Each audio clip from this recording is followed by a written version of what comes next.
Hey everyone, I'm Irene Pasternack, teaching Feldenkrais with Northwest Parkinson's. We're starting a module where we're going to do a bunch of lessons related to feet. So to start with, stand up for a moment.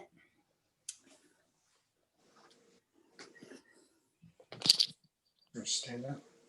Stand up, or you can stay sitting and you could do the scan in your chair if that's more comfortable. But think about your feet for a moment as you're standing, and what parts of them talk to you? Like, do you think of, and close your eyes if you'd like, as you're standing, you can hold on to something. Do you think of your feet as like feet, one unit, or do you think of your feet as composed of different parts? And when you think of the different parts that are in your feet, what parts, yeah, how long a list of parts do they have? You know, when there's a jigsaw puzzle and there's 1,000 pieces to make a picture, how many pieces are there in your personal jigsaw puzzle of your feet? And then if you're standing, walk around a little bit. See if your sense of the number of parts of your feet that move independently from each other changes as you walk.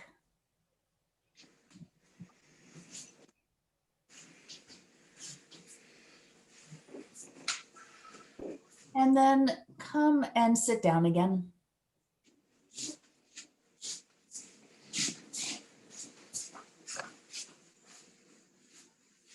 And pick a foot to start with, either foot. And with that foot, close your eyes and begin to notice how much space is there between your toes. Oh, I forgot to say, if you're wearing shoes, this would be a good time to kick them off. Take them off. We're not going to do a lot of walking in today's lesson, and we need the barefoot sensation. Socks are okay, unless your socks pull your feet. Kind of, if you have compression socks, it would be good to take them off for the class.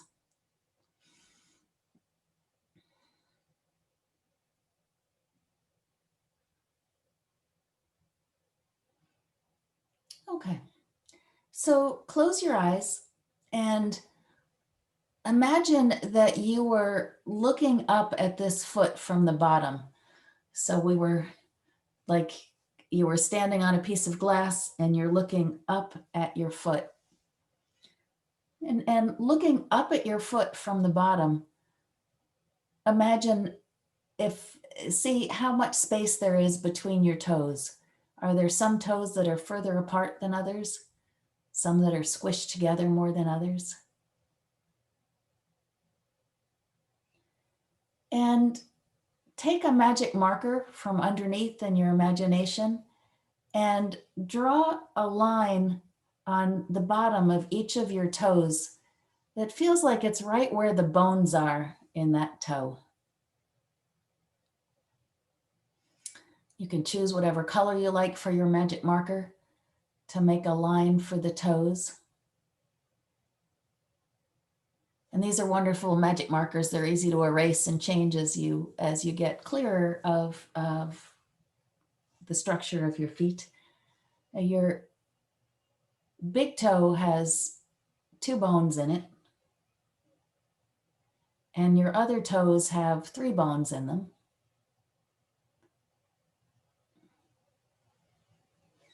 Did you draw one line for one bone? You could put a little circle where you think the joints might be on each line of your toe. So start with your big toe, and where does it feel like there might be a joint between bones in your big toe? So you have a line with a circle perhaps. And then your second toe, there's 3 little bones in there. And your middle toe, and your 4th, and your 5th.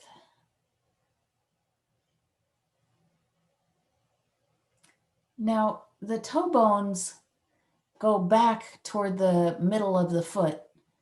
And so extend the line of each toe bone back towards your heel. So you're now drawing 5 lines for the tarsal bones.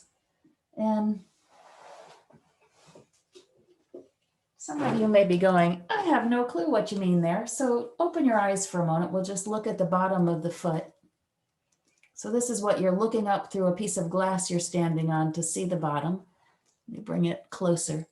So like the big toe has 2 bones and then a longer bone.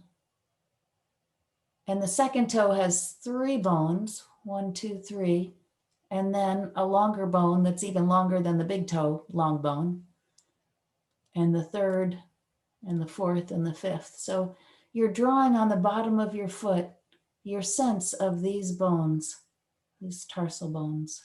On the little toe, are there 3 bones in that too? There are, and if you look, Oh, bring it wow. really close, there's one that's just this little teeny wee one because the toe is so short. And it's weird how the big toe has fewer bones, even though it's bigger.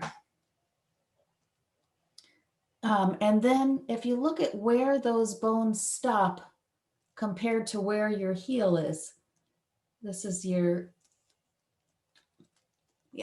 heel bone is here. And there's a row of in-between bones in the middle of the foot. And then these, literally half the length of your foot is toes.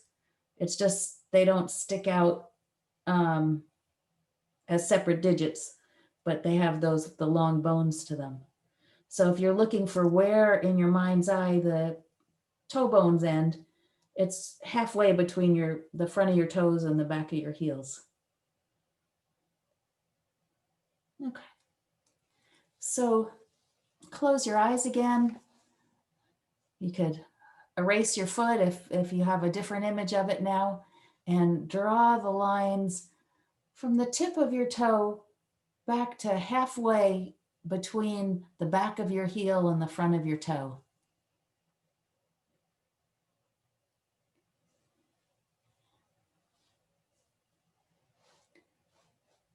And then begin to sense, and you can sense by pushing down with your heel, where your heel bone is. So if we look at the bottom of the foot, the heel looks like it's, a couple inches round. There's a shape that identifies the heel, but the bone inside doesn't take up all that space. Where, when you press down, do you feel solid? And where, when you press down in the heel area, does it feel squishy? And draw a line for where you feel your heel. And then, of course, there's those bones in the middle.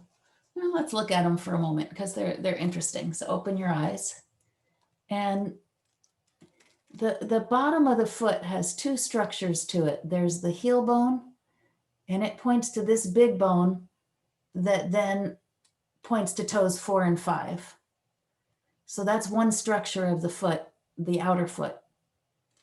And then if I hide that, there's the inner foot, and the inner foot has this middle height bone called your talus, and then a wide bone and 3 little bones that split into the 3 toes. So after the toes, there's one row of 4 bones, 3 on the inner foot, 1 on the outer foot. And then there's the big heel bone at the bottom and the talus bone under here, but that doesn't come out to the bottom. So if you're drawing on the bottom, it's your heel bone, 1 bone that splits into 2 toes, and the 3 little bones next to the feet, next to the toes. That's probably enough or too much detail for the feet. Okay, close your eyes again. Go back to the sensations in this foot and widen your toes. Do whatever you can to push the toes as far apart as you can. And visualizing now, you've got those lines painted down to halfway in your foot, that the base of the widening is right in the middle of your foot there as your toes widen. And the bones are more constrained as they're toward your heel, and they fan out as they go toward your toes.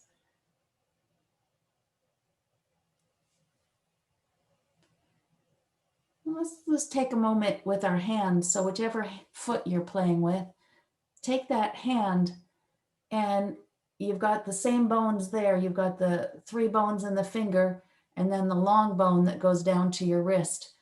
You can feel on the back of your hand, just feel the shape of the long bones in your hand. Be gentle as you're touching, but you can really feel how they go way up into the wrist. Well, they go up to about there because your wrist takes some space. And when you spread your fingers apart, the bottom ends are closer together, and then the top ends go further. I'm just looking for that sensation in your toes. All right, rest for a moment. And then looking down on this foot from the top, draw where the bones are with your magic marker.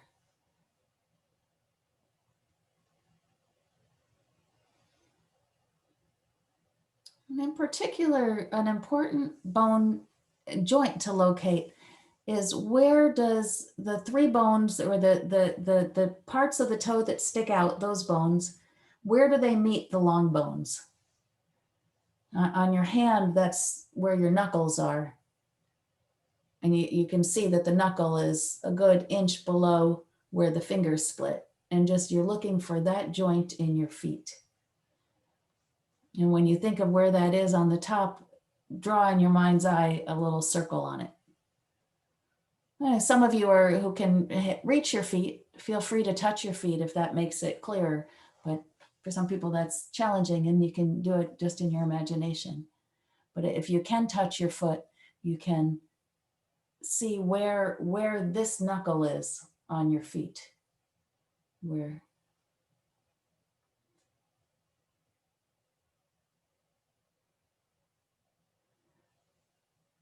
And if you go back to your hand for a moment, you could take your fingers on your hand and help those knuckles bend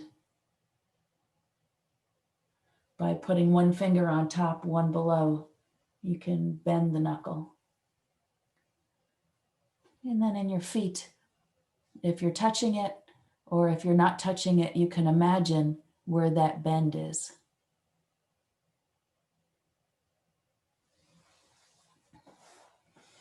And this is interesting. Some of us have some pretty challenged feet in how they move. Some people, their toes go up. So this knuckle, instead of bending down in the foot, is stuck up.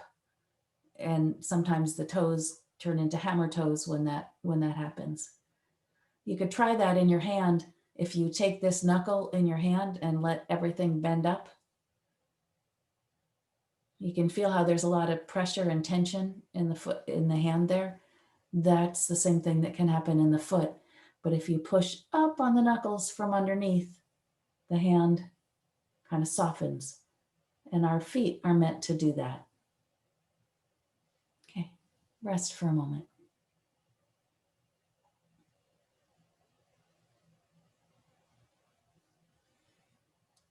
And begin to imagine do it with your hand, where you're just making a little motion with your hand of like if you had a piece of paper on a hard surface, you're kind of pulling it. Okay. And then, and see how that makes this lifting in the hand. The middle of the hand lifts. Try that gently on the floor, like you were trying to scrunch a towel under, but really as gentle as you can. Your toes start out wide and then they come together a little as they come back. And just see. It's kind of the same motion a kitten makes with its paws. of the reaching out and coming in. Okay, and rest. And then just close your eyes and compare the sensations between one foot and the other. Does one foot feel softer, flatter to the floor, wider, longer, bigger, thicker? Just any differences in sensation. Do your knees feel the same height as each other?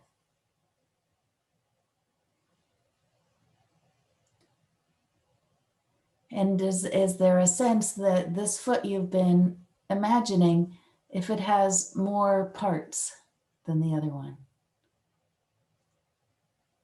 Go ahead with this foot that you've been playing with, and you've got those 5 lines on the bottom of the foot. Press the pinky line into the floor and release it. Do that a few times. Does your knee get wider? Do you move your knee when you press the pinky line? And then roll into your big toe and notice when you press that whole big toe line, it's kind of hard for that one to reach the floor. Unless if you have very flat feet, that one reaches the floor more easily, but it's like the big toe end of the line reaches the floor, but the back of that line actually doesn't touch for many people. And then roll out and find the line that goes toward your 4th toe. So whatever color your magic marker line is, it's like if that was wet paint, you're trying to make an impression of your 4th toe.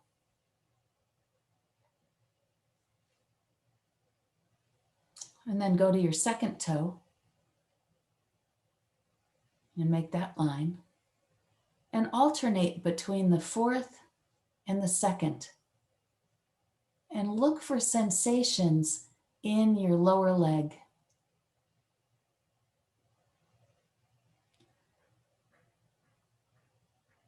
In some of the classes, we've found our fibula. You could find your fibula by putting your thumb on your knee. Let's see, if I put the thumb on the knee, on the outside of the knee, and reach down, you can find this little bone that starts a couple inches below your knee. And when you're rocking your foot between the line on the 2nd and the line on the 4th, you might feel some movement there. This bone helps rotate the lower leg a little out and in.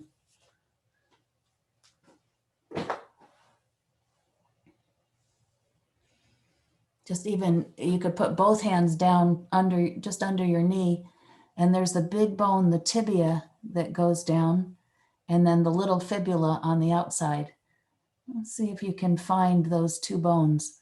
I find this easiest to find about 5 inches down from the skin on the top. For you guys who are taller and bigger, it might be maybe 6 inches down from the skin on the top of the knee to the place where it's easiest to feel the bones. And if you rock from the either line 5 to line 1 or line 2 to line 4, you can feel those moving a little bit.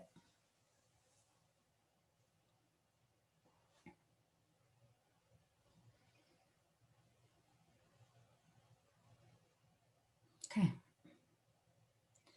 Now, keeping in mind these 5 lines on the bottom of your foot, begin to slide your whole foot away from the other foot. So just out to the side and then back. It's like you're painting the floor sideways with the foot. And notice how your knee comes along with it. You can't really slide the foot left and right without the knee coming along. Okay. Let that be still for a moment.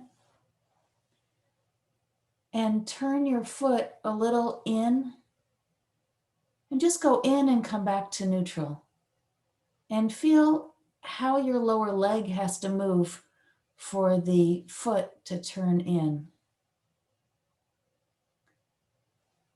It's like that outer bone the fibula comes around toward the front and the tibia turns inward, the big bone.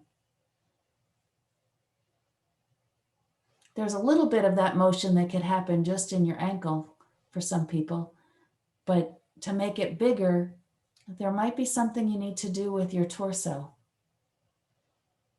So you're just taking your foot and sliding it, pointing it toward your other foot. You could experiment. What if you shifted your weight? Is it easier with your weight on the foot you're turning, or if you put your weight on the other side?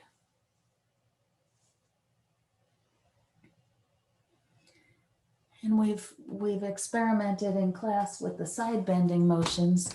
Is it easier if you round your spine sideways one way, or if you round your spine sideways the other way? See which one lets your foot turn in more.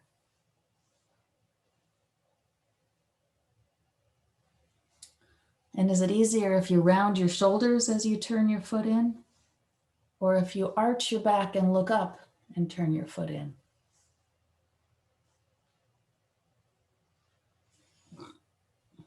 And then whatever you've discovered, let all those things participate in turning your foot in.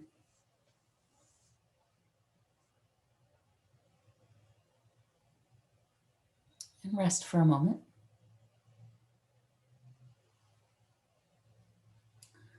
And begin to turn your foot out.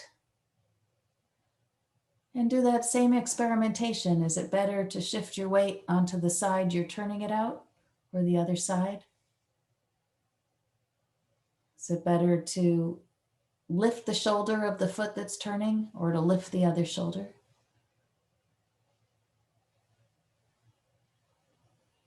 And you can feel how one of them, the range may be the same, but you feel more tension in your foot. You're looking for the one that your foot can be more relaxed when you do it. Is it easier to turn your foot out if you arch and look up, or if you round and look down?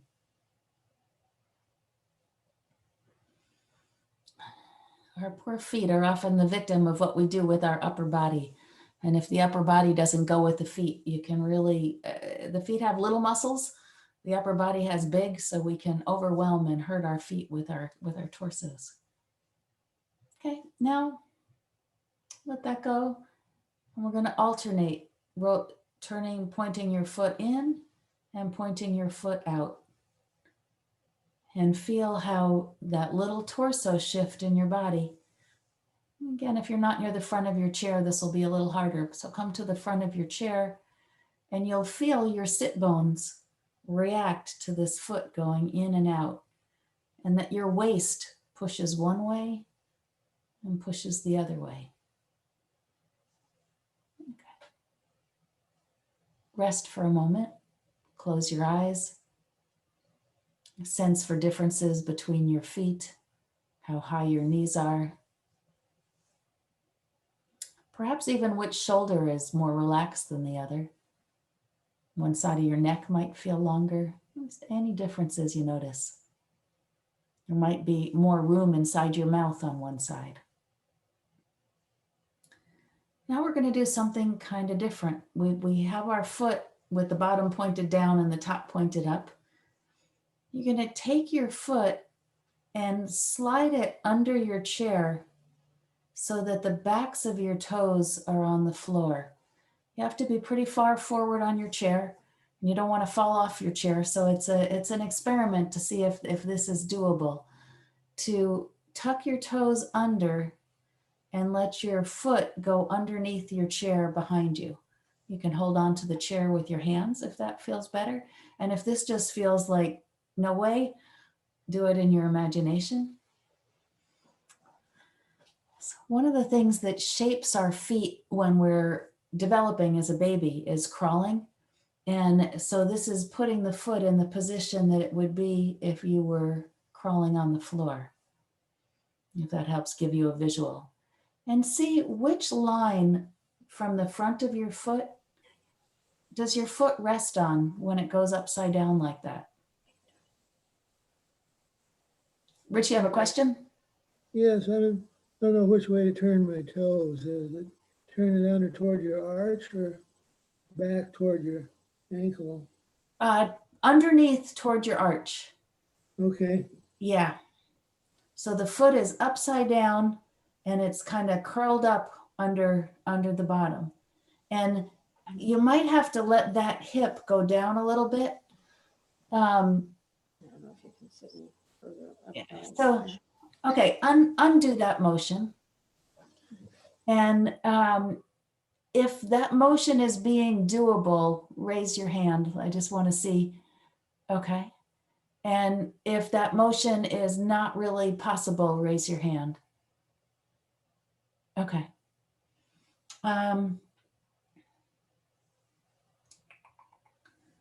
Just thinking of different ways to explain it.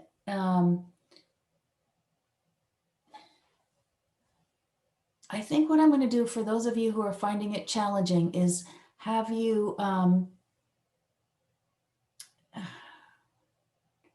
could you do it if your foot wasn't actually touching the floor?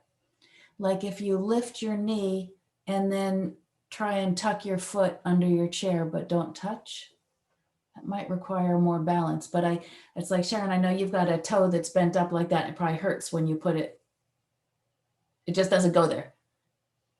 Oops, wait a sec, Sharon, let me unmute you. Oh, I can't. My hamstring tightens up so bad I can't get my foot underneath me, scooting it backwards. Okay. Rich can get his toes almost in ballet position, so he's upright. So he's almost like standing on the toes. But so we don't want the toes bent forward like you were standing on the foot. We want them curled under. And for those of you who this isn't, just imagine doing it, or you could come, if you can get to hands and knees, that puts you immediately into this position with your feet. For those of you who can get your foot under there, imagine you're painting the floor with the top of your foot and just move it around to where you can move, and you'll feel you have to counterbalance yourself a little bit.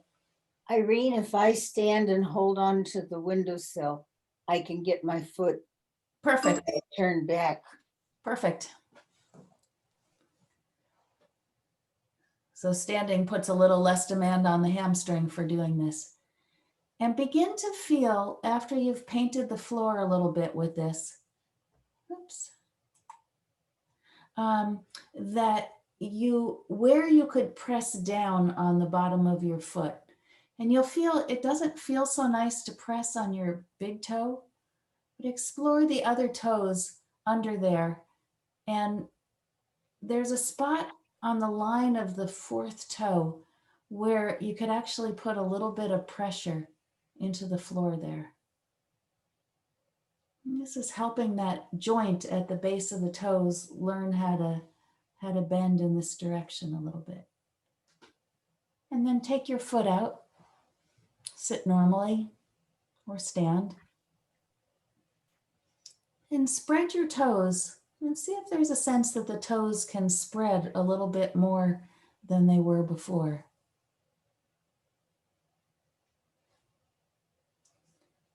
And take the foot, turn it out, turn it in. See if that has gotten a little easier.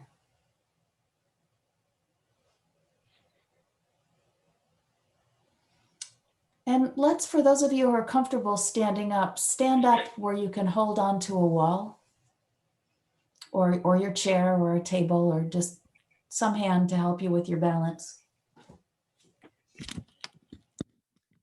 And if you feel safe, only if you feel safe, to take that foot and turn it upside down and find that place on your fourth toe that you can just gently push down a little so that you get a little taller.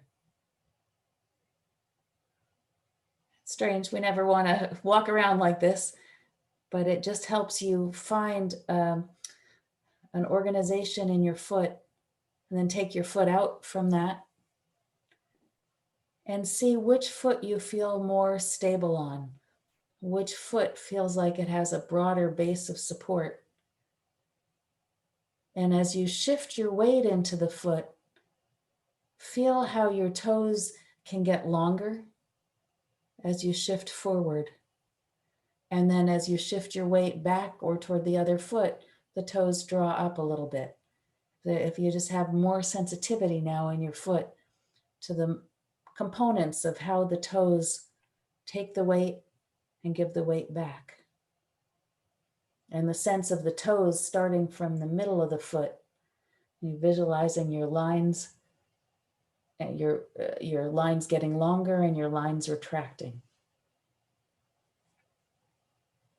And go for a little walk.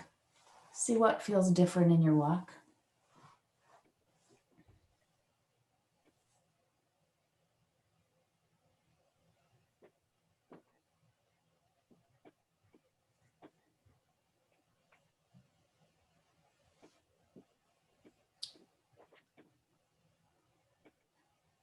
And come back to your chair.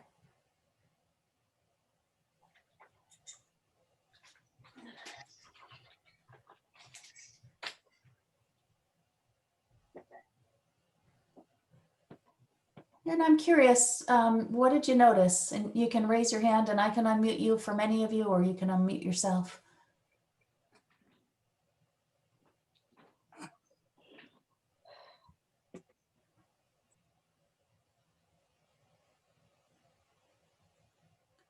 Rich.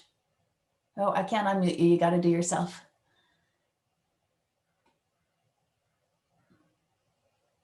Basically, my foot felt stiff, and the toes were tight, the tendons. It wasn't very comfortable. When you were turning your foot upside down or when you were walking? When I was curling my toes under, Uh-huh. yeah, How did it feel when you were walking? it was okay when I was walking. Could you feel a difference between the foot you worked with and the other foot? Well, I didn't focus on that, so Ah. probably did. Okay. Anyone else have noticed a difference between one side and the other after they stood up and walked around? What did you notice? Barbara. A much broader from her base, and there's the spacing between, it's more open in more parts, just more spaced out. Uh-huh. So you were asking Barbara about visualization and doing things like painting where your bones are with a magic marker and making dots where the joints are. It gives our brain a clearer map, and then the movement feels different. I was really challenged trying to stay with, seeing it from underneath, Yeah. being underneath myself. Uh-huh. And Al, you had something you wanted to say. Can you turn your camera so we can see your face as you're talking? Oh, you've got to unmute yourself. Sorry, Al.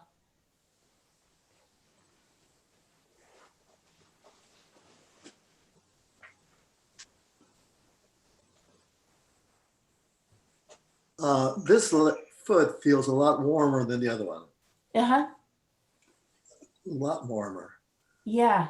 Just when our brain pays attention to it, it sends more blood, I think, to warm it up. So if you're outside and you have cold feet, imagine painting those lines on your feet and see if it warms it up. Yeah. But it's like, it's also because your brain's paying more attention to that foot. And so it just, you sense the foot more clearly. Any other differences in walking that people noticed? Anybody feel like that foot felt bigger? Yeah.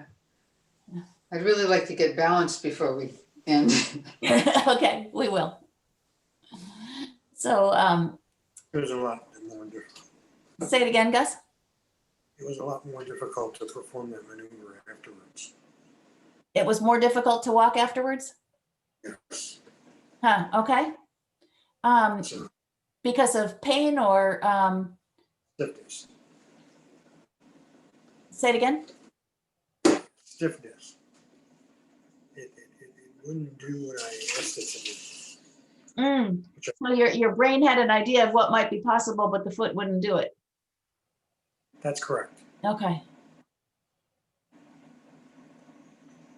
Let's see what happens when we play with the other side. So I'm just going to mute everybody to get rid of the feedback.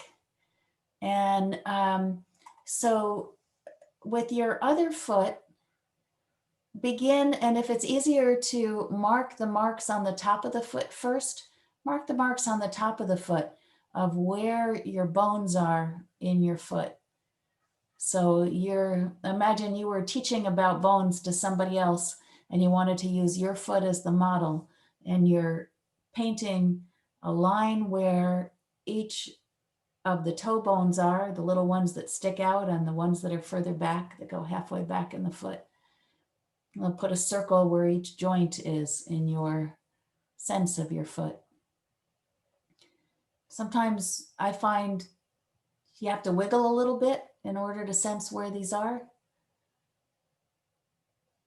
Some people can do it purely in their imagination. I need just a tiny, like somebody looking at my foot wouldn't know I was wiggling it, but a slight movement helps me locate where the bones are.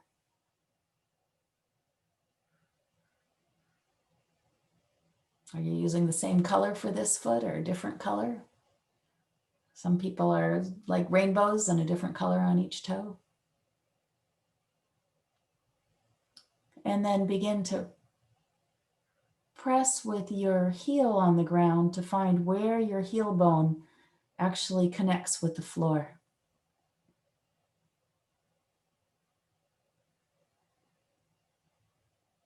Of that big surface of your heel, how much of it actually has bone near the surface?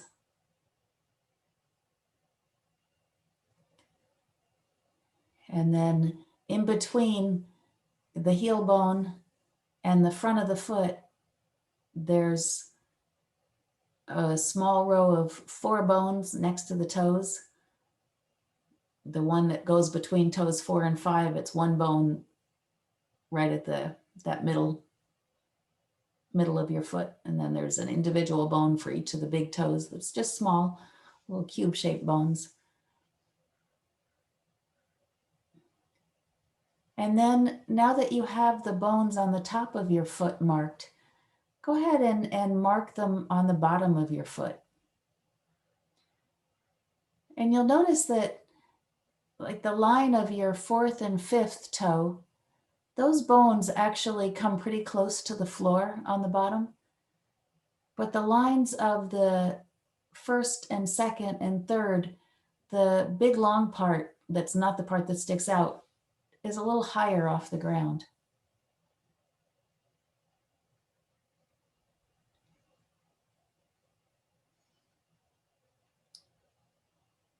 And once you have the bones on the top roughed in with your magic marker, we know that this is an approximation.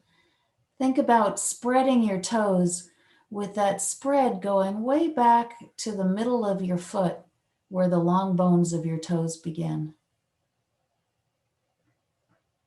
You could take your hand on the same side and spread your fingers and use your fingers to find the long bones in the hand.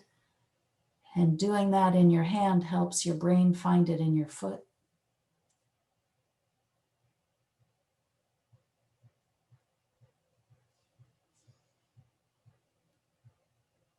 And then a few times slide this rays of bones going out in your foot, slide it left, slide it right, just to feel how your knee has to come along with your foot when you slide it.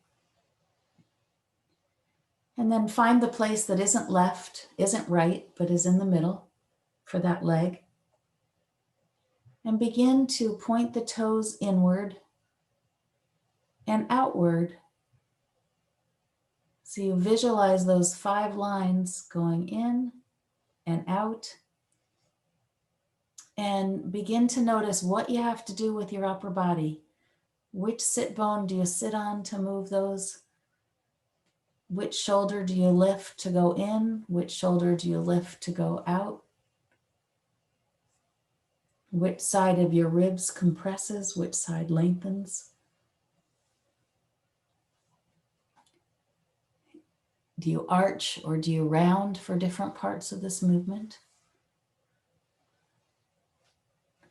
Do your eyes look up when your foot goes out, or do your eyes look up when your foot goes in? Just feel all the parts of your upper body that you could connect to this motion. And then as this motion begins to be a whole body motion, begin to pay particular attention to the two bones in your lower leg, how one goes, how when your foot goes in, the fibula, the outside little bone, comes around forward, and when your foot points out to the side, that bone tries to wrap around behind it, behind your tibia. It doesn't go all the way around, but just that movement up at the top. And when you feel the idea of the top of the leg rotating in and out as your foot goes, begin to pay attention to your two, people call them their ankle bones, the knob on the inside and the knob on the outside of your ankle. And when your foot goes in and out, one goes forward and one goes backward. And when your foot goes the other way, they reverse. It's like they take turns with which one's in front. You could draw like you know how a clown puts a red dot on its cheek? Put a red dot on each of your ankle bones in your imagination and watch how one goes forward and one goes backward as you sweep your foot left and right.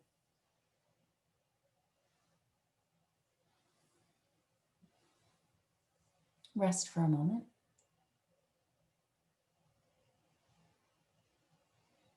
And spread your toes again. When you spread your toes, do you feel any rotation in your foot? Is it easier to spread your toes if you point your toes in or if you point your toes a little out or right in the middle? Where's the spot that your foot can be where it feels like your toes go as wide as they can go?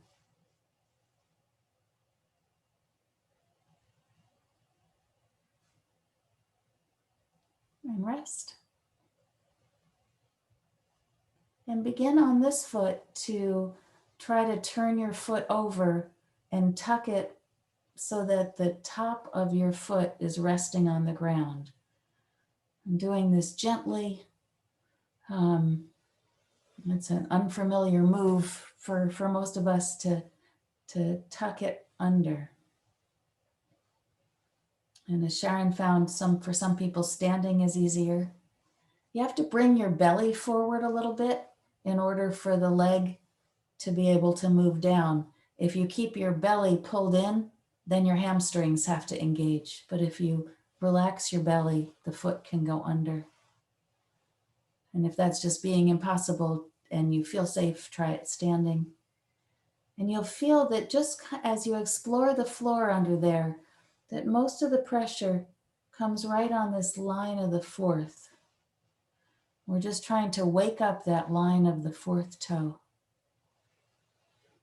And then bring your foot back out. Rest for a moment.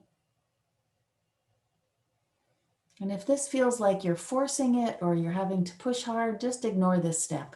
You'll get plenty of benefit from the lesson without doing this.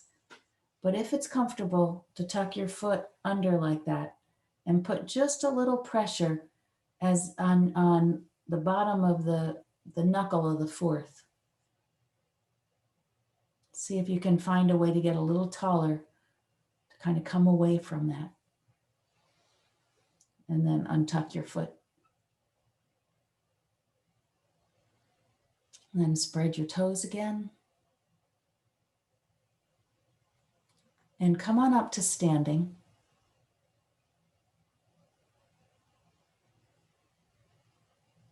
And in standing, transfer your weight onto this foot and feel the sensation as you transfer the weight onto it of the lines of your toes spreading a little, lengthening a little. And then as you shift your weight back to the other foot, and you can do this in sitting if you're sitting, but as you transfer your weight back to the other foot, the toes pull in a little and they lengthen a little. And as you transfer the weight, feel when you get the weight fully right over where that heel bone is, where that line on your bottom of your foot where your heel bone is. And feel, what does it feel like if you put your weight toward the inside of your heels where there isn't a bone? Feel the difference in your sense of stability as you're standing. And then put the weight out. Ideally, when we're standing, let me get my foot up. The weight is toward the outside of your heel, because that's where the bone is. And you feel a connection up to the base of this fourth toe. And if you compare, what does it feel like to have your weight out there versus your weight in the big toe? Let's feel which makes you feel more stable. And that's going to be a theme that's going to run through this month of how do we get our feet to help us feel stable? And it's where the foot lands. You could experiment. If you turn your foot in, feel how the weight immediately goes into the big toe side. And if you turn your foot not far out, but just a little bit, it can be easier to find that line of the fourth to the heel. Walk around a little. See if this foot has warmed up, flattened out. And a little sense of when do you feel your toe line spreading and lengthening in your walk? This is one of the reasons why, if you can, walking barefoot is really good. You can sense so much more. You think back to the beginning of the class and how many parts of your feet you sensed. Let's see if you sense more now.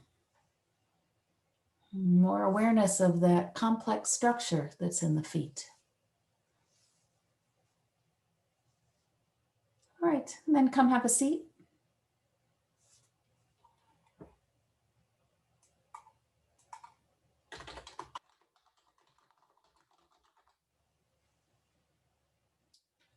Anyone have comments, questions?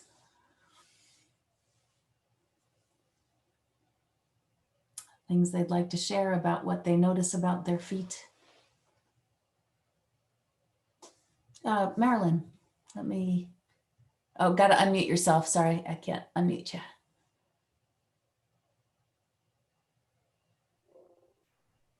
I noticed walking, my right foot tends to turn in. And when I did that 9, 10, 11, 12 movement on it, it hurts on the way in. It hurts when it goes in. Yeah, I've started turning it back down. It's like And finding that line on the 4th and 5th really have helped my balance. Great. Because that's something you can imagine. You could take your favorite pair of shoes and in your imagination, draw those stripes on your shoe of where the toes are, so that it just helps get your brain mapped to, yes, if I'm out there, my balance is better. So as soon as the weight goes in, the balance is compromised.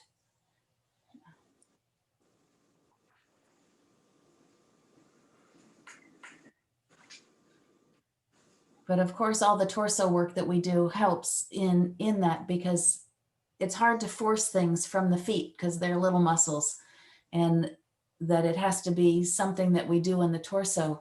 If you're sitting here, you know how we go over to one side and lick the ice cream cone and come up? And feel how when you do that, if you imagine this ice cream and you're reaching for it on one side right over your knee, your foot just magically comes out toward over the 4th.